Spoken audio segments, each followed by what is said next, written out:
En el caso de hacer una instalación de cableado horizontal, y ya digo, lo de horizontal es entre comillas, porque a veces puede ser que el ordenador esté arriba, pero lo que es el cableado de cobre, para entendernos, entre el armario último y el equipo del usuario, que eso es lo que es realmente cableado horizontal, se compone de realmente 3 cables. El cable que va por dentro del edificio, desde lo que llamamos el patch panel, o panel de conexión, hasta la roseta del usuario, ahí al lado de su mesa, el latiguillo que conecta al usuario con esa roseta y en el lado del armario de comunicaciones o rack, el latiguillo que conecta el conmutador con el patch panel. ¿Vale? Siempre hay 3 cables, de los cuales 2, los que están en azul, son latiguillos y uno, el que está en rojo, está metido por dentro del edificio. Ese que está metido por dentro del edificio, bueno, los latiguillos son iguales, le llamamos de parcheo de conexión, pero son intercambiables. Lo que va por dentro del edificio es lo que llamamos el enlace permanente. ¿Vale? Este nombre es importante porque luego hablaremos más de él. Ese enlace permanente, según las normas, según los estándares, tiene una longitud máxima de 90 metros. ¿Por qué? Porque tienes que dejar un margen para los latiguillos. ¿Vale? Ahora, existen latiguillos, teóricamente los latiguillos estándar son de máximo 10 metros. Porque tú podrías tener el ordenador muy lejos de la roseta y necesitar aquí un latiguillo de 10 metros. En teoría, en ese caso, este latiguillo tendría que ser de 0 metros. ¿Vale? Pero bueno, ponlo de medio metro, que los hay. Si tienes suerte de que el conmutador está muy cerca del panel de parcheo, y así solo te pasas medio metro. O si lo vas a poner de 2 metros, pues este ponlo de 7,5, que también los hay. O sea, hay unas longitudes estándar de los latiguillos que tienen su origen en esa limitación del enlace permanente de 90 máximo. Lo que tú debes como usuario asegurar es que la distancia de aquí a aquí son 100 metros máximo. ¿Vale? Y que la suma de los latiguillos en principio no sea mayor de 10. Luego veremos que si no, qué problemas puede haber y cómo solucionarlos. ¿Vale? Ahora, la suma de los 3 es lo que llamamos el canal. ¿Vale? ¿Por qué tiene esto importancia? Porque luego cuando veamos el aparato de probar cables que tengo ahí, veremos que tú lo puedes configurar para probar un canal o para probar un enlace permanente. Cuando un instalador nos entrega a nosotros un edificio nuevo, con su cableado flamante todo puesto, el instalador nos da, ahora ya no, pero antes nos daba en papel, un montón de hojas de papel inútiles, que yo tengo allí en mi despacho, buena parte de la torre que tengo viene de ahí, ¿vale? Donde cada página era el informe de certificación de uno de los enlaces permanentes. Si el edificio tenía 300 enlaces permanentes, pues eran 300 hojas, con todos los parámetros de ese enlace permanente, el ACR, el NEXT, ¿vale? Entonces, para probar eso, el instalador nos certifica el enlace permanente, porque es lo que él nos entrega con el edificio. Él no nos entrega los latiguillos, ¿vale? Entonces, la certificación de enlace permanente se hace de una determinada manera, con unas exigencias en los parámetros. Si a nosotros un usuario nos dice que no le va el ordenador y vemos que su ordenador está bien y que el conmutador está bien, nosotros ponemos el aparato de medida para probar desde aquí hasta aquí. Nosotros probamos el canal, porque nosotros somos responsables de todo el cable, no solo del que va por dentro del edificio, ¿vale? Y por eso hay una prueba que es de canal y otra prueba que es de enlace permanente. Y las exigencias del estándar son distintas, porque no es lo mismo, aunque sean 80 metros en total, no es lo mismo un enlace permanente de 80 metros, donde supuestamente tú vas a añadir luego unos conectores y unos metros de cable adicionales, que un canal de 80 metros donde ya está todo. O sea, la atenuación que se exige en un canal es menor que en un enlace permanente donde todavía hay que sumar otros factores, ¿vale? Ahí tenéis un ejemplo comparado de, en la categoría 5, cuál es el requisito para un enlace permanente, por ejemplo, a 100 MHz, atenuación máxima 21,6. En el caso de un canal, 24. O sea, le tolera más al canal, porque ya está puesto todo, ¿vale? Decía que el primer nivel consiste en realmente no comprobar, lo que llamo aquí la prueba práctica, que es conectar los equipos y ver si se establece enlace y si los datos pasan. Y la mayoría de las veces eso funciona.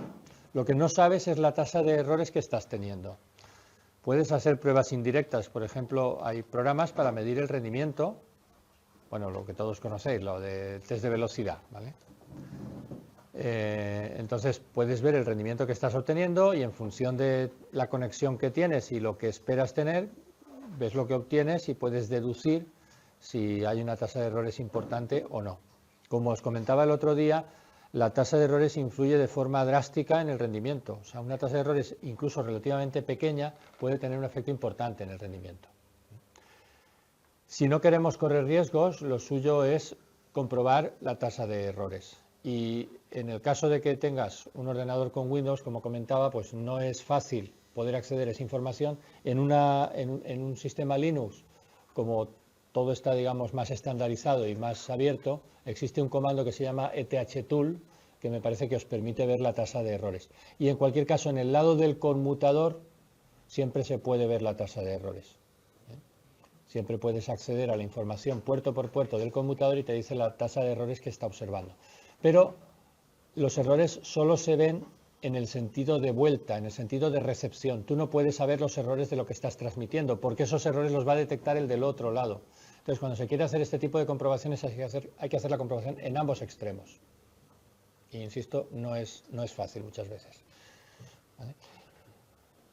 Un paso más allá de comprobación sería lo que llamamos la verificación, que es utilizar un aparato de bajo costo que te permite hacer unas pruebas básicas de que el enlace o el canal está correcto, y si no tienes un equipo de mayores prestaciones, pues ahí te quedas. Y si tienes el equipo de mayores prestaciones, puedes proceder a lo que se llama una certificación, que es comprobar el cumplimiento de todos los parámetros que fija el estándar, y entonces el equipo te da un informe, que ahora veremos, donde te dice exactamente el valor de cada parámetro y si en algún caso estás incumpliendo los límites fijados por el estándar. El número de parámetros que se comprueba es de 13, muchos de ellos ya los hemos visto y los que no pues son fáciles de entender. Por ejemplo, el primer parámetro que se comprueba es el mapa de cableado. En un cable Ethernet lo correcto es que todos los pines estén conectados en paralelo, el 1 con el 1, el 2 con el 2, etcétera. ¿Vale? Y si eso no se cumple, cualquier aparato de verificación, de certificación te va a dar un error. Por ejemplo, si tú has hecho un latiguillo, lo que llamamos un latiguillo cruzado, pues puede que lo hayas hecho adrede, puede que esté bien hecho, pero te va a dar un error en el mapa de cableado porque no cumple lo que la norma fija, que es que el cable tiene que ser paralelo. La longitud del cable, que no supera los 90 metros en el caso de enlace permanente o los 100 metros en el caso de canal. La resistencia en corriente continua. El retardo de propagación, el tiempo que tardan la onda electromagnética en llegar de un extremo al otro. La variación en ese retardo, lo que comentaba antes, la pérdida de retorno y ya los que hemos hablado tantas veces. La atenuación, el next, los dos tipos de ACR. Fijaros que el FEX no se mide directamente o no se certifica directamente, sino a través de la CRF únicamente, ¿vale? Y sus correspondientes PS, los Power Sum, ¿vale? Los agregados. Esto a partir de las 5 en Hansen. Este es un aparato verificador de cables de bajo costo. Este te comprueba el correcto mapa de pines, la longitud y poquitas cosas más, ¿vale? Y este es el aparato de completa funcionalidad que te lo comprueba todo. Este es el que comentábamos el otro día, que tienes la unidad principal, que es esta, donde tienes tu pantallita, donde te va a dar toda la información y tus botones de gestión, y lo que se llama el remoto inteligente, que es la que pones en el otro extremo, ¿vale? Y este aparato lleva un cabezal aquí arriba que se puede poner de varios tipos. Por ejemplo, este cabezal, bueno, que evidentemente son dos, uno para el principal y otro para el remoto inteligente. Esto iría al equipo y esto iría al patch panel o a la roseta. Entonces, este es el cabezal que te permite hacer la comprobación del enlace permanente. Con lo cual, él ya lleva su propio latiguillo para conectarse. Y el latiguillo estos son palabras mayores, fijaros el grosor que tiene, ¿vale? Esto no sé si será categoría 10 o 12, ¿vale? Porque se supone que es para medir el enlace permanente en condiciones óptimas. Si en vez de eso queremos comprobar un canal,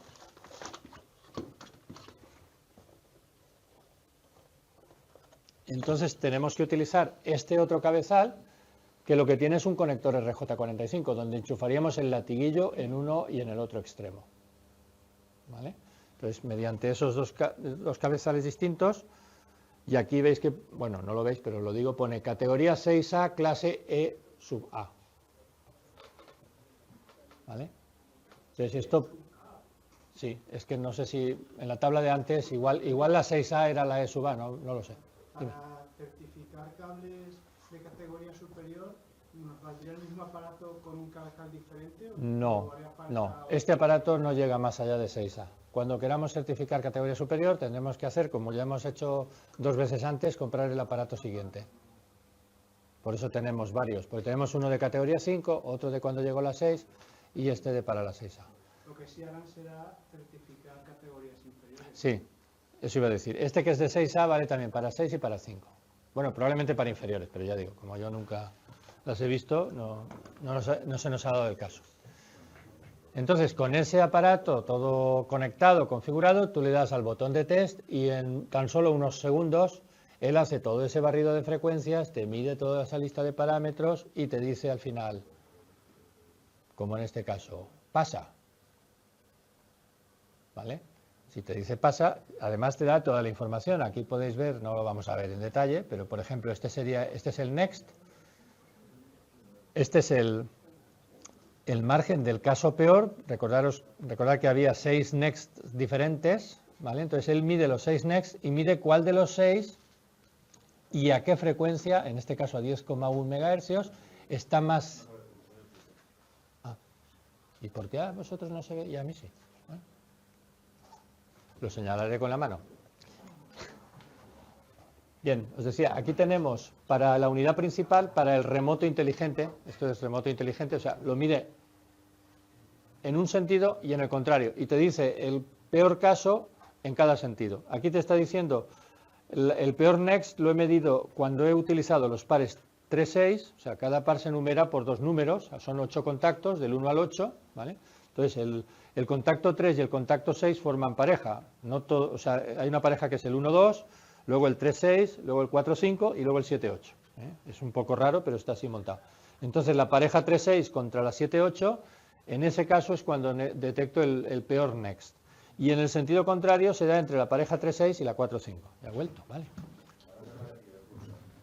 Sí. ¿Vale? Y aquí te muestra la gráfica. Y ya digo, hay varios parámetros más que no vemos aquí, pero la página tenía, esto es como la mitad de la página, y aquí arriba podéis ver cómo nos está diciendo, ahora ha aparecido pero no se mueve. Sí, pero era de aquí del aula y no sé dónde está ahora, porque como se ha ido Vicente. Bien, aquí de todas formas nos está diciendo que está midiendo un enlace permanente, es decir, hemos puesto los cabezales esos con el cable gordo que os enseñaba antes. Esto sería el trabajo que hace el instalador. Y este es el informe que el instalador nos entrega. Aquí te dice la longitud, no me preguntéis por qué está configurado en pies, ¿vale? Lo de pies es pies. Entonces, 300 pies son más o menos 100 metros, por eso dice límite, bueno, 90 metros, perdón, límite 295 pies, y el enlace que está midiendo tiene 105 pies. Nos dice el tiempo de propagación, de nuevo el máximo permitido y el valor que está midiendo, la diferencia de retardo, el máxima permitida, lo que está midiendo, la resistencia en corriente continua, la atenuación, la frecuencia a la que ha medido esta atenuación y el valor máximo que según los estándares podría haber tenido en esa frecuencia para esa atenuación. ¿Vale? Y aquí está la gráfica, estos serían los valores permitidos por el estándar y estos son los valores que él está obteniendo. Si pasamos a la siguiente, aquí veis un ejemplo de uno que no ha pasado el test. Dice fallo. Esto no es un enlace permanente, esto es un canal. O sea, aquí hemos puesto nosotros 2 latiguillos a los extremos. ¿Y por qué falla? Pues porque uno de los latiguillos que hemos puesto era de baja calidad. Está hecho así un poco adrede, ¿vale? ¿Y en qué falla? Pues aquí podemos ver que nos dice que le falla el next en un par en concreto, o sea, en una pareja de pares entre la 3,6 y el 4,5, cuando es en el sentido de vuelta. Solo falla en ese caso, un par, pero ya es suficiente. Y esta es la gráfica del fallo. En la diapositiva siguiente aparece en detalle. esto es lo que pide el estándar y esto es lo que está obteniendo para ese caso. O sea, está prácticamente incumpliendo en toda la banda lo que fija el estándar. Bastaría que hubiera sido en una frecuencia concreta, que hubiera pasado un pelín, ya hubiera sido suficiente motivo para fallar. ¿Vale? Bien, pues todo esto está hecho, como podéis ver, por la frecuencia máxima en categoría 6.